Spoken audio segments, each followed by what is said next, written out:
예수님을 믿지 않는 사람이 예수님을 믿고 교회의 일원이 되었을 때 어떤 변화가 일어나겠습니까? 무엇보다도 가치관의 변화가 일어난다는 것입니다. 가치관은 인생관, 세계관, 물질관 등 여러 가지 관점이 있겠죠. 다시 말하면 세상을 쫓아가는 삶이 하나님이 원하는 방향으로 달려간다는 것입니다. 달려가기는 달려가는데 무엇이 중요합니까? 방향이 중요하다는 것입니다. 바로 방향의 전환이 오게 됩니다. 만약에 가치관이 전혀 다른 사람이 서로 달려간다고 했을 때 달려가는 방향이 다르게 되는 것입니다. 만약에 운동회 때 두 사람이 발을 묶어서 달리기 시합을 한다고 했을 때 한 사람은 결승선을 향하여 똑바로 달려가는데 한 사람은 옆으로 자꾸 가려고 합니다. 그렇게 되면 뛰기는 뛰는데 같이 갈 수가 없습니다. 실패하겠죠.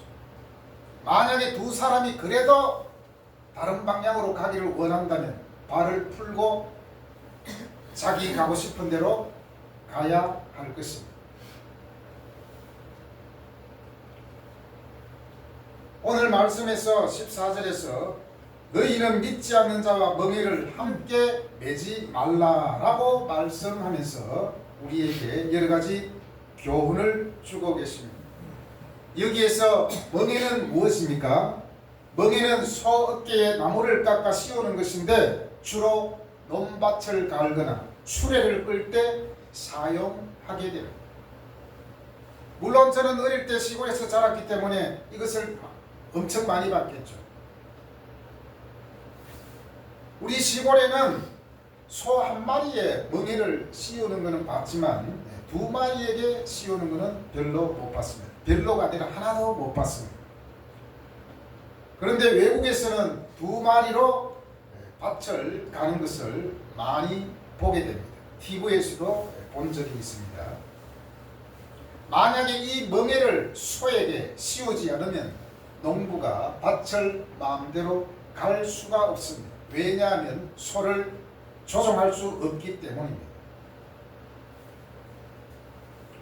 오늘 성경에서 너희는 믿지 않은 자와 멍에를 함께 매지 말라 라고 했습니다. 여기서 멍에는 두 마리 용의 멍에인 것 같습니다. 멍에를 매지 말라, 이것은 신명기 22장 10절을 근거로 언급한 것입니다. 거기에 보면 너는 소와 나귀를 같이 멍에를 메고 갈지 말라고 하고 있습니다. 소와 나귀는 어떻습니까? 소와 나귀는 크기도 다릅니다. 그렇기 때문에 보폭이 다르겠죠. 힘도 또 다릅니다. 그래서 소와 나귀를 같이 만약에 멍에를 치우고 한다면은 논밭을 절대로 갈 수 없을 것입니다. 멍에를 매면은 높낮이가 똑같아야 되거든요. 이렇게 기울잖아요. 나귀하고 소하고 하면은.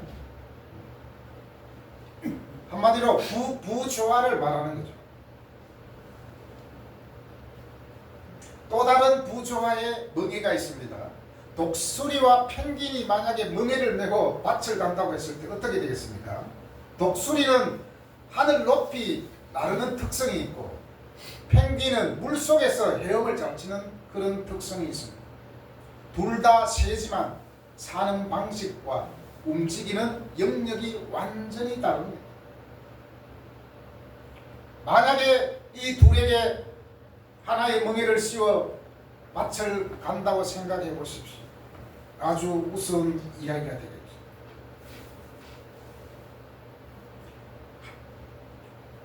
결과적으로 한쪽은 끌려다니고 한쪽은 자기 힘을 쓰지 못하고 결국 둘 다 상처 입고 쓰러질 것입니다. 능력이 부족해서가 아니라 바로 방향이 다르기 때문입니다. 믿지 않은 자와 믿는 사람은 여러 가지로 차이가 많습니다. 무엇보다도 가치관의 차이죠. 그리고 방향의 차이. 방향이 다르면 서로 같이 할 수가 없습니다.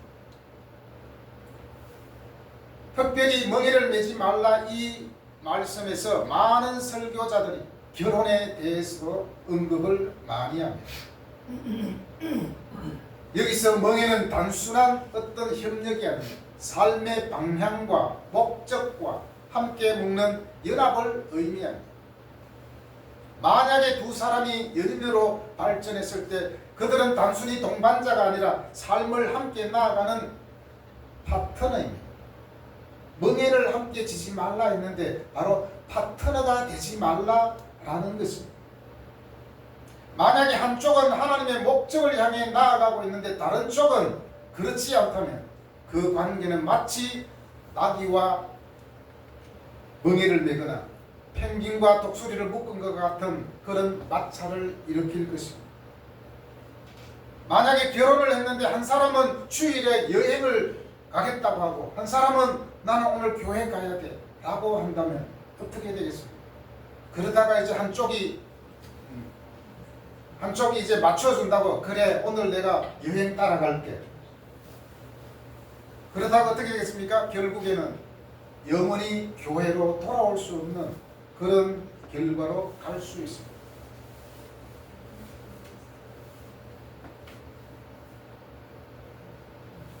그래서 특별히 우리 예수 믿는 청년들은 예수 믿는 사람과 교제하여 결혼하기를 바랍니다.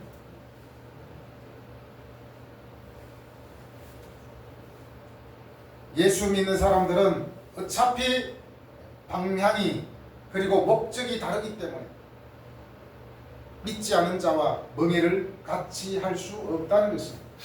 사실 똑같은 예수 믿는 사람이라도 결혼을 하게 되면 엄청 다른 게 많거든요. 매일 자주 갈등을 일으키고 자녀 키우는 문제 또 시댁과 처가의 관계 이런 여러 가지 때문에 많은 갈등을 합니다. 왜냐? 지금까지 다른 환경에서 자라왔기 때문에 그렇습니다. 하물며 서로 예수 믿지 않은 사람끼리 같이 예수 믿지 않은 사람과 같이 살게 될 때 가치관이 너무나도 차이가 나기 때문에 갈등이 엄청 많을 겁니다. 그렇다고 결혼했는데 만약 결혼한 가운데서 한 사람이 예수를 믿게 되었다. 그럴 때는 헤어질 수가 없는 것입니다. 끝까지 가야 되겠죠.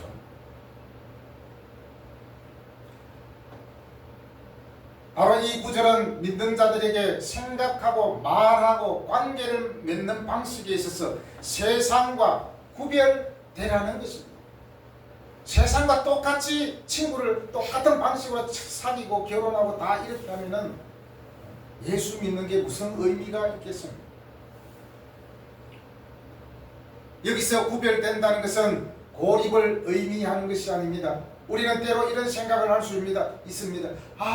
내가 예수 믿기 때문에 굉장히 세상과 때로는 단절되는 느낌이 들고 고립되는 느낌이 들 때가 있기도 합니다.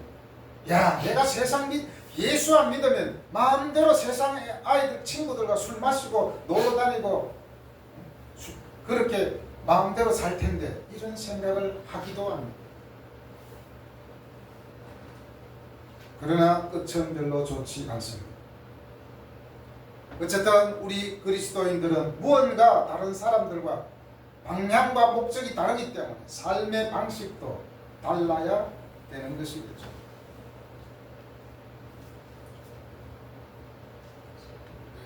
특별히 두 남녀가 연애 관계에서 세상적인 유행이나 개인적인 선호가 아닌 하나님의 기준을 고수함으로써 다르게 살아가는 것을 의미합니다.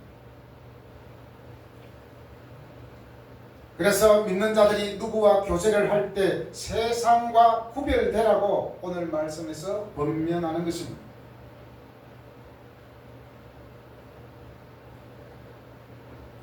바울은 이제 믿지 않은 자와 멍에를 매지 말라고 한 뒤에 5가지를 통하여서 근본적으로 믿지 않은 자와 함께 할 수 없음을 권고하고 있습니다.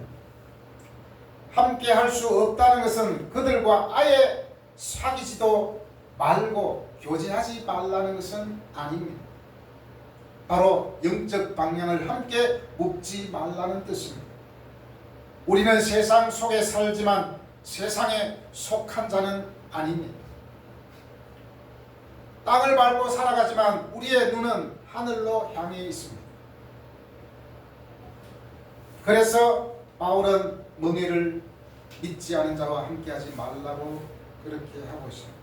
그러면서 이제 이어서 의와 불법이 어찌 함께 하며 빛이 어두움이 어찌 사귀며 라고 14절에서 말씀하고 있습니다. 한마디로 오늘 말씀은 우리 정체성을 말하고 있습니다. 예수 믿는 우리의 정체성은 무엇인가? 나의 본질은, 우리 성도의 본질은 무엇인가? 그것이 우리의 삶을 좌우하는 것 같습니다. 결국에는 아까도 가치관 얘기를 했지만 우리의 싸움은 가치관의 싸움인 것 같습니다. 그래서 의와 불법이 함께 할 수 없다고 합니다. 자, 여기서 의는 정의나 또는 공의를 말합니다. 공의를 말합니다.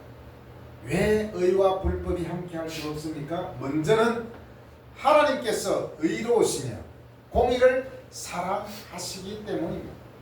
시편 11편 7절에서 말씀합니다. 여호와는 의로우시며 공의를 사랑하시도다. 여기서 의는 법적인 의미인데 하나님의 승인된 정의라 할 수 있습니다. 하나님이 인정한 정의.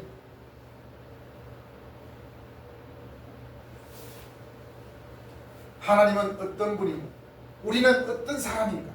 그 정체성에 따라서 우리의 삶이 달라진다는 것이죠. 우리의 정체성은 무엇입니까? 첫 번째로 우리는 의의 종이라는 것입니다. 로마서 6장 18절에서 말씀합니다. 죄에서 해방되어 의의 종이 된 자들이다. 그리고 마태복음 5장 6절에서 말씀합니다. 의에 줄이고 목마른 사람들이다. 이와 같이 죄에서 해방되어 예수 믿는 자들은 늘 의에 목마른 사람들입니다. 어찌하여 불법과 함께할 수 있겠습니까? 본질적으로 불가능하다는 것입니다. 두 번째로 우리의 정체성은 오늘 말씀에서 볼 수 있습니다. 16절에서 우리는 살아계신 하나님의 성전이다 라고 말씀하고 있습니다. 곧 우리는 거룩한 사람들이라는 것이죠. 거룩하다는 것은 분리를 의미합니다. 그래서 성전과 우상이 어찌 일치가 되리요 라고 말씀하는 거죠. 우상 숭배는 하나님의 계명을 어기는 것입니다. 그리스도인이 된다는 것은 자신의 우상과 완전히 결별하는 것을 의미하지 않겠습니까? 데살로니가전서 1장 9절에서 말씀합니다. 데살로니가 교회 성도들에게 그들이 우상을 버리고 하나님께로 돌아와서 사시고 참되신 하나님을 섬겼다라고 말합니다. 우상을 버리고 돌아와서 우상을 버리고 돌이켜서 하나님을 섬겼다는 것입니다. 여기서 우상은 꼭 보이는 것만이 우상이 아니라는 것입니다. 돈과 성공과 명예와 사람의 인정, 세상의 가치관, 이런 것들도 하나님보다 더 위한다면 우상이 될 수 있다는 것입니다. 자, 이런 것들을 그대로 성전에 가져와서, 교회에 가져와서 예배의 자리에서 선포되고 섞이게 된다면 완전히 교회의 본질을 잃어버리게 될 것입니다. 교회는 세상과 함께 살아갈 수밖에 없는 존재입니다. 그러나 세상과 함께 도모할 수는 없습니다. 왜냐? 방향이 다르기 때문에 그렇습니다.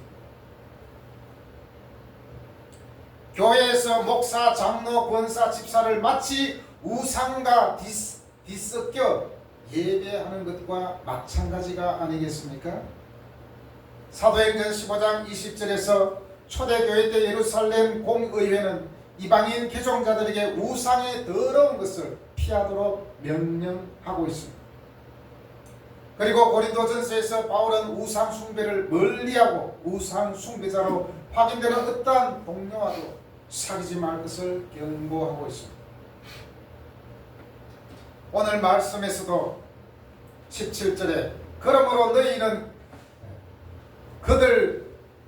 그들에게서 나와서 따로 있고 부정한 것을 만지지 말라고 하고 있습니다.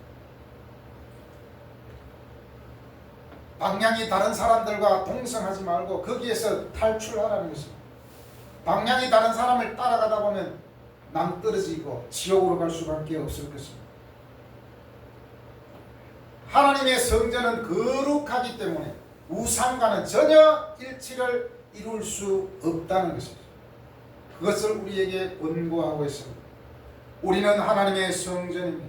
성전에 온갖 쓰레기를 채워서 더럽히지 말고 우리는 늘 깨끗함을 유지해야 할 것을 오늘 말씀에서 권면하고 있습니다. 세 번째로 우리는 빛입니다. 요한복음 8장 12절에서 나는 세상의 빛이니 나를 따르는 자들은 어둠에 다니지 아니하고 생명의 빛을 얻으리라. 어두움은 늘 거짓과 속임과 주님을 대적하는 그러한 일들이 일어나고 있죠. 바로 우리는 빛이기 때문에 어두움과 사귀지 못한다고 하고 있습니다. 어둠과 빛은 도무지 함께 할 수가 없습니다. 기름과 물이 함께 섞이지 못하는 것처럼 똑같습니다. 여기서 어둠은 죄와 거짓과 사탄의 속임수의 영역을 상징하는 것입니다. 그래서 15절에 보면 빛의 근원이신 그리스도와 벨리알이 어찌 조화되며 라고 하고 있지 않습니까? 여기서 벨리알은 악한 사람을 뜻합니다. 유대 전통에서는 이것이 점점 사탄을 가리키는 이름으로 사용되어 왔습니다. 바로 바울은 여기서 그리스도와 사탄을 대조하고 있는 것이죠. 여기서 또한 조화는 함께 소리를 맞추는 것인데 그리스도와 벨리알이 같은 음을 낼 수가 없다는 것입니다. 우리는 그리스도를 따르는 그리스도의 빛입니다.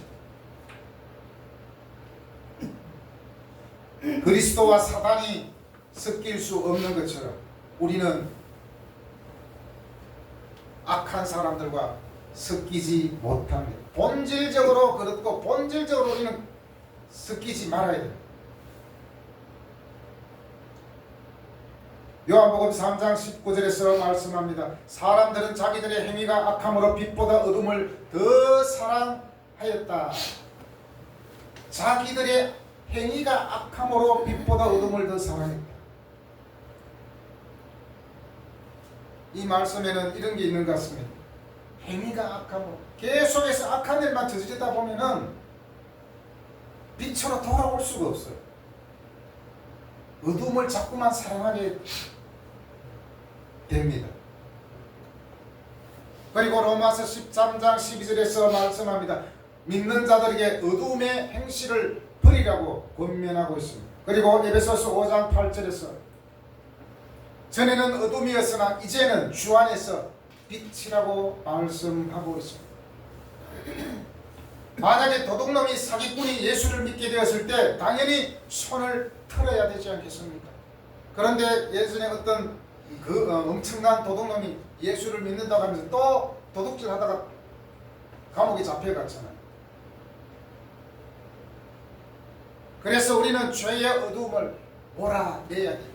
그냥 몰아내는 것이 아니라 적극적으로 몰아내야 됩니다. 예전에 교회에서 영어 교실을 할 때 한 아이에게 이렇게 물었습니다. 너는 커서 뭐가 될 거냐라고 물었습니다. 그렇게 말하자 어떻게 말했을까요? 이런 꿈이 있는 것 있다고 얘기한 아이를 처음 봤습니다. 저는 불법 사채업자가 되고 싶어요. 그래서 너무 놀랐습니다. 불법 사채업자. 물론 어린 마음으로 얘기했겠지만 조금 섬찟했습니다. 예수 믿는 사람들이 불법 사채업자들과 어울리게 된다는 것이 말이 되겠습니까?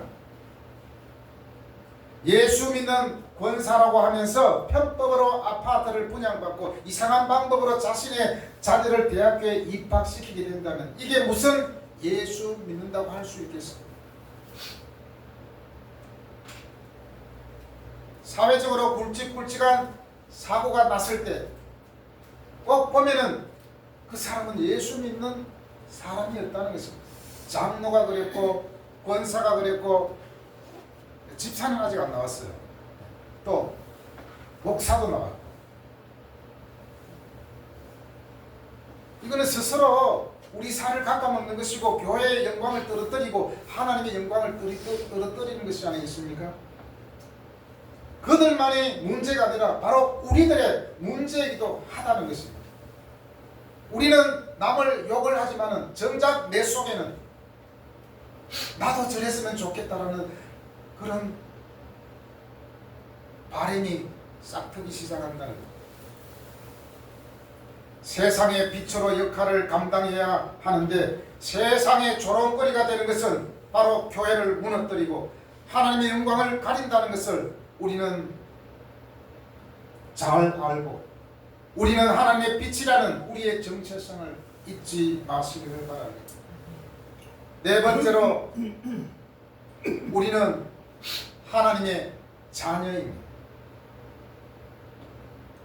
성도는 거룩한 하나님의 자녀이기에 세상 사람들과 함께 불의한 일을 하지 말아야 됩니다. 바로 구별된 삶을 살아야 됩니다. 죄의 유혹은 도무지 포기라든가 단념이라는 것을 알지 못합니다. 때문에 우리는 죄의 유혹을 경계하고 조심해야 합니다.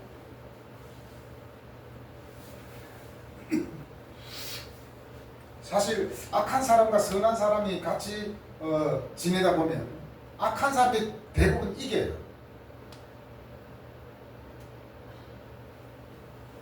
나는 반드시 저 악한 사람을 내가 정말 변화시키고 교화시켜야지 라고 했지만 같이 막 지내다 보면 오히려 같이 따라가는 경우를 많이 보게 돼요. 그래서 때로는 멀리 해야 될 필요성을 가지게 됩니다. 누구든지 죄의 유혹에 빠지기만 하면 심각한 불행을 불러들이는 결과가 되기 때문에 잠시도 우리는 느슨한 마음을 가졌으면 안 될 것입니다. 신앙이 좋은 사람이라고 안전지대에 있는 것이 아닙니다. 죄의 유혹은 성역을 모른다는 것입니다. 죄가 여러분을 유혹하고 있습니까? 그 유혹에 넘어간다 하더라도 우리는 다시 돌이켜야 합니다. 무엇보다도 부족한 것을 철저히 멀리 해야 합니다. 이것이 우리가 살아가야 할 살 수 있는 방법입니다. 이길 수 있는 방법입니다. 어차피 예수 믿는 사람은 거룩한 삶을 살아야만이 성공할 수 있지 그렇지 않으면 성공할 수가 없습니다. 그래도 믿음이 있기 때문에 여러분 우리는 항상 우리의 정체성이 무엇인지 되새겨야 합니다. 정체성이 흔들리면 그때부터 우리 자신도 무너지기 시작합니다. 아유 예수 믿어도 별거 없네. 예수 믿는다고 좋은 것도 없고 하면서 이제 점점 흔들리기 시작합니다.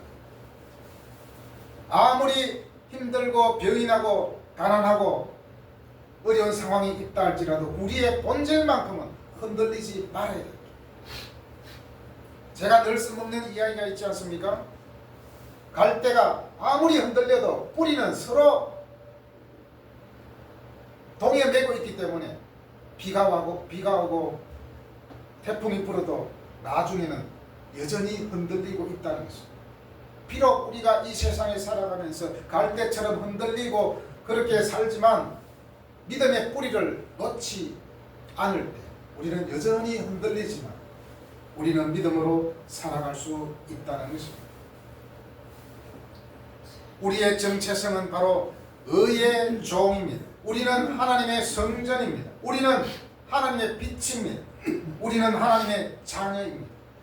이 정체성을 잘 유지하고 지키려면 우리가 끝에서 읽었던 것처럼 자신을 깨끗하게 하자. 자신을 깨끗하게 하자. 이것은 어릴 때부터, 젊었을 때부터 해야 됩니다. 요즘에는 SNS를 한다든지 인터넷 활동을 하기 때문에 젊었을 때 일어난 사고도 다 끄집어내잖아요. 모든 게 공유되고 있기 때문에. 우리의 정체성은 우리가 깨끗해야만 지킬 수가 있습니다. 우리는 세상과는 달라야 됩니다. 우리는 순결해야 됩니다. 우리는 성도로서 거룩한 무리입니다. 거룩함은 분리고 구분입니다. 세상과 우리 성도가 구분이 없다면 무슨 의미가 있겠습니까? 교회의 본질은 거룩함입니다. 하나님은 내가 거룩하니 너희도 거룩하라고 말씀하십니다.